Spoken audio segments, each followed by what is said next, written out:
What secrets do you have for us, Quantum Leap? Shall we find out?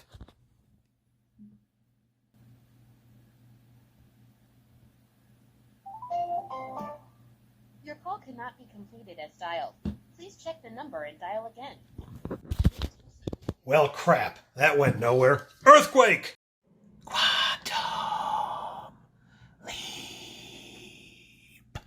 I've seen episode 6 of Quantum Leap, the 2022 edition, entitled What a Disaster! And now it's time to talk about it. Speaking of disasters, it would be just that if you continued watching this and didn't want any spoilers. Consider that my prophecy, and consider that my warning. If you've been following along with the show, then you probably recall a pretty unmemorable moment from the end of last episode.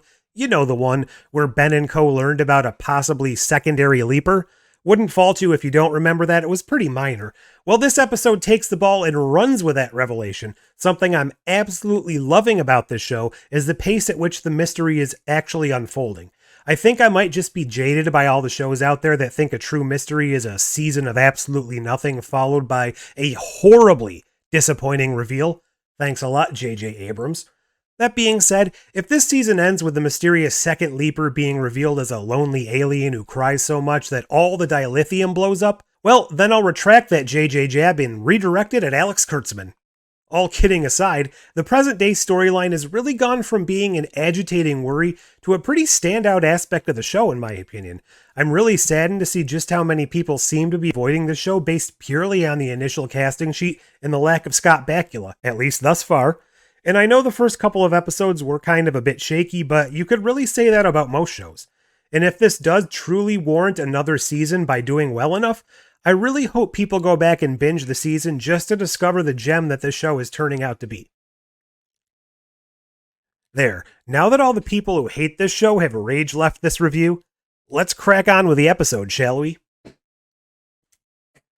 Back before I rudely interrupted myself with a tangent that went almost nowhere, I was talking about this episode, and how it took the second leaper concept and ran with it. Well, right off the bat, we see the present-day crew scrambling to figure out just what the hell happened. This led to a scene that really made my pedantic heart flutter, because Ian finally gave us a full overview of just how the leap works, at least in regard to the imaging chamber and how a person acting as a hologram truly sees the leaper, the leapies, all of that good stuff. Basically, it gave us the definitive answers on how things are being viewed and what version of the characters are being seen, and this proves that Addison always sees Ben, and now the new Leaper was actually seen as he truly was. So that cowboy we saw last episode wasn't the Old West version of him. That was truly the futuristic, leapy version, whatever that turns out to be. I know we got an answer on that later in the episode, but that remains to be seen if it's actually 100% accurate. That was actually my thought in the last episode, so I am glad to see they finally cleared that up and confirmed what I was at least assuming. Now, while our characters in the present are working on the latest crisis, Ben is having to deal with a new leap he has found himself in.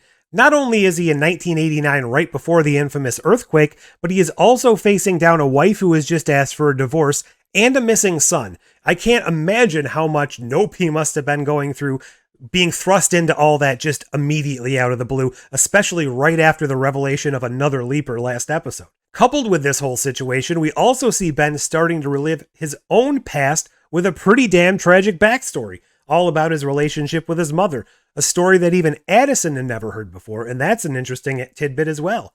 Now, I need to admit two things here. The acting in the flashback was not always exactly the best at times, at least in my opinion, but boy oh boy did that not matter, because the emotion of the whole thing really worked for me.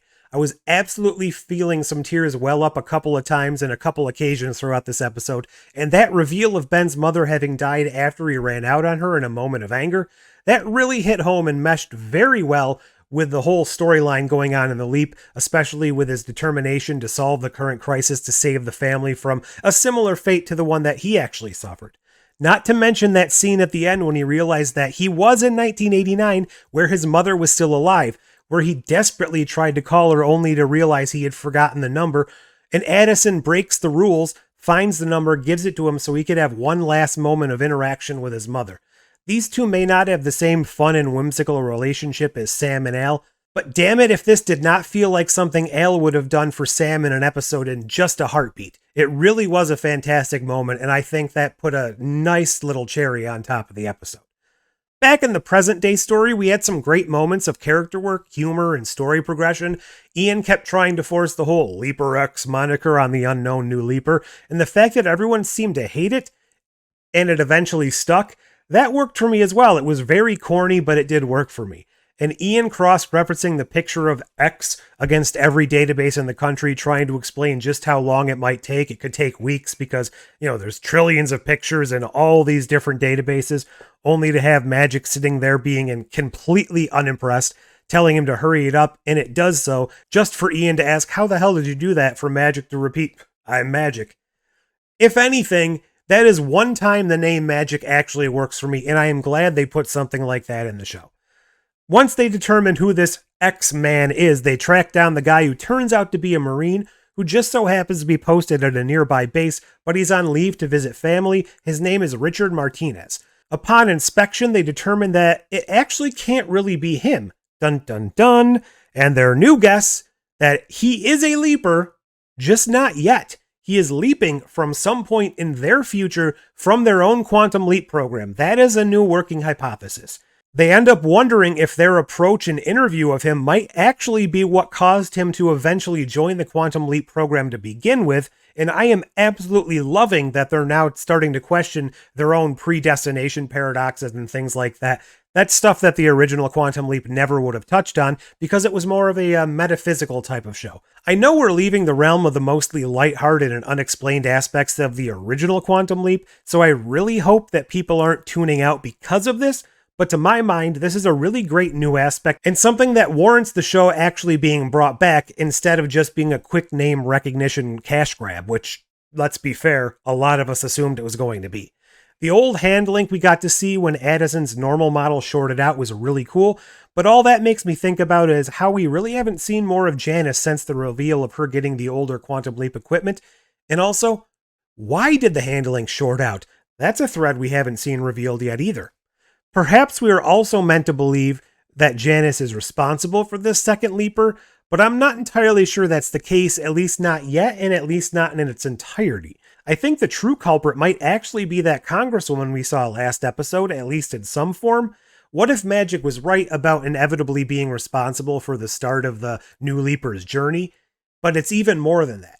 What if he's also responsible for the congresswoman? Perhaps the powers that be are growing impatient with the progress of this version of the program, and once she realizes Magic lied about the ability to save her brother's life, she might gain the support of her superiors to begin her own program, and it is possible that Janice and Ben were somehow made aware of these facts, and that caused their leap, or was Ben being communicated with from the future the whole time? Who knows? Ian has also now reconfigured his initial theory about the slingshot maneuver of Ben's leaps into a new hypothesis that he's not actually trying to reach a specific point in the past, but he's trying to kind of loop around and shoot into the future, which is obviously something nobody thought possible from the Quantum Leap program and time travel in general, at least in the world set up by this program. All in all, this is probably going to be my favorite episode of the season thus far.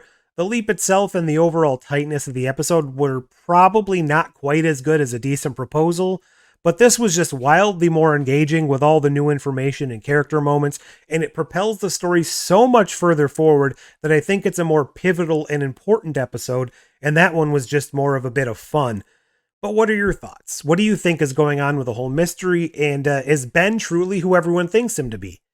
What is the deal with the second leaper? Do you think future time travel is really to blame, or could there be some sort of alternate universe thing going on? I hope not. I really like sliders, but I hope they're not going into the multiverse thing, at least not yet. Maybe 4 or 5 seasons in, they could start tapping into, an alternate program that's crossing over into our universe or something. And also, I hope that if this truly is meant to be a new kind of evil leaper thing, that it's not evil by definition. It's more like a distinct group with an opposing agenda instead of the evil demons that we saw in the original Quantum Leap. Leave all your thoughts below and smack that like button while you're down there. Subscribe if you want to. And until next time, I hope your next leap is the leap home.